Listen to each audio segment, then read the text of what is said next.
Stunning images. The total solar eclipse over Europe on Wednesday. What a front row view.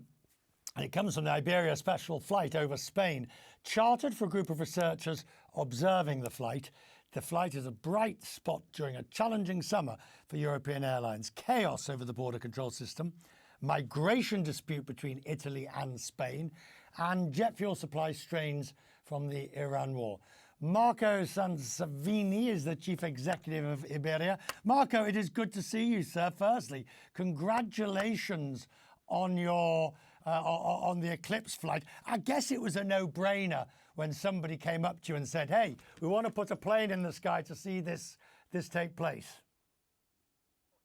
Well, in fact, hi, Richard. Pleasure to be with you. You might think that is a relatively simple thing to do. You put a plane in the sky while there is a total eclipse. But to be honest, in fact, we planned that with the scientists, and we wanted to produce the best possible conditions to have the best possible image. And that required to have, for instance, a planning, to give you an idea, of 3 different routings, because depending on the circumstances, you needed to have the right angle, so that also the images would not have a reflection in the windows of the plane, for instance.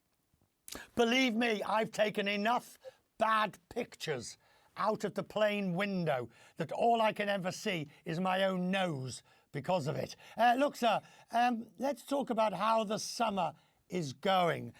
Air traffic problems, fuel problems, the fiasco of the European entry system, and you've got this dispute with Italy. How are you managing it all? Well, first of all, I think what is really unique about the situation today is the fuel situation. And it's important to stress the fact that at IAG, you know that Iberia belongs to the International Airline Group, where also British Airways, Vueling, Aer Lingus belong to. We believe that, of course, the situation is one where the fuel supply is not the challenge. We have a situation where we have guaranteed the fuel supply in the places like Spain. In the UK, we have even self-supply where required. The real challenge is the fuel price. And with the current volatility, just to give you an idea, when we started the year, our fuel bill at IAG was projected to be 7 billion. And now we're looking at a range. We just presented the half one result between 8.3 and 8.6, also benefiting from the hedging. And of course, our challenge is to be able to mitigate as much as possible that. And we have announced that we are planning to mitigate, and we are succeeding to mitigate at least 60% of that. When I look at Iberia and the way you're going to grow, you know, Willie Walsh always used to say, we don't need a third runway at Heathrow. We've got wonderfully long runways at Barajas Airport in Madrid. That's where the growth really is. So as you look to grow Iberia in the next 5 years, where is your growth going to be? Well, Richard, we announced our Flight Plan 2030, which is our strategic plan of development. And it's important to stress that that development is only possible because Iberia went through the last decade through a profound transformation that has allowed to position Iberia as one of the industry-leading airlines in terms of profitability and operational efficiency. We are one of the most punctual airlines in the world.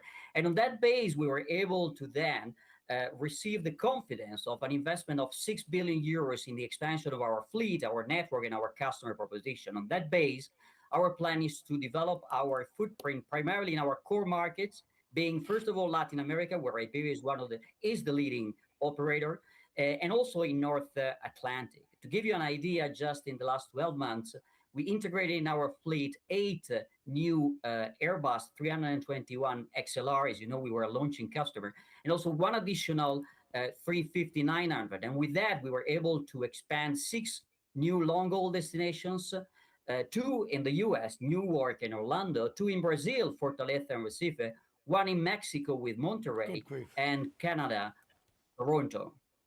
Now you've just got to fill them with passengers. I'm grateful, Marco. Always good to see you, sir. Thank you very much indeed for joining us on Questions Business tonight. Thank you very much, Richard. A pleasure with you.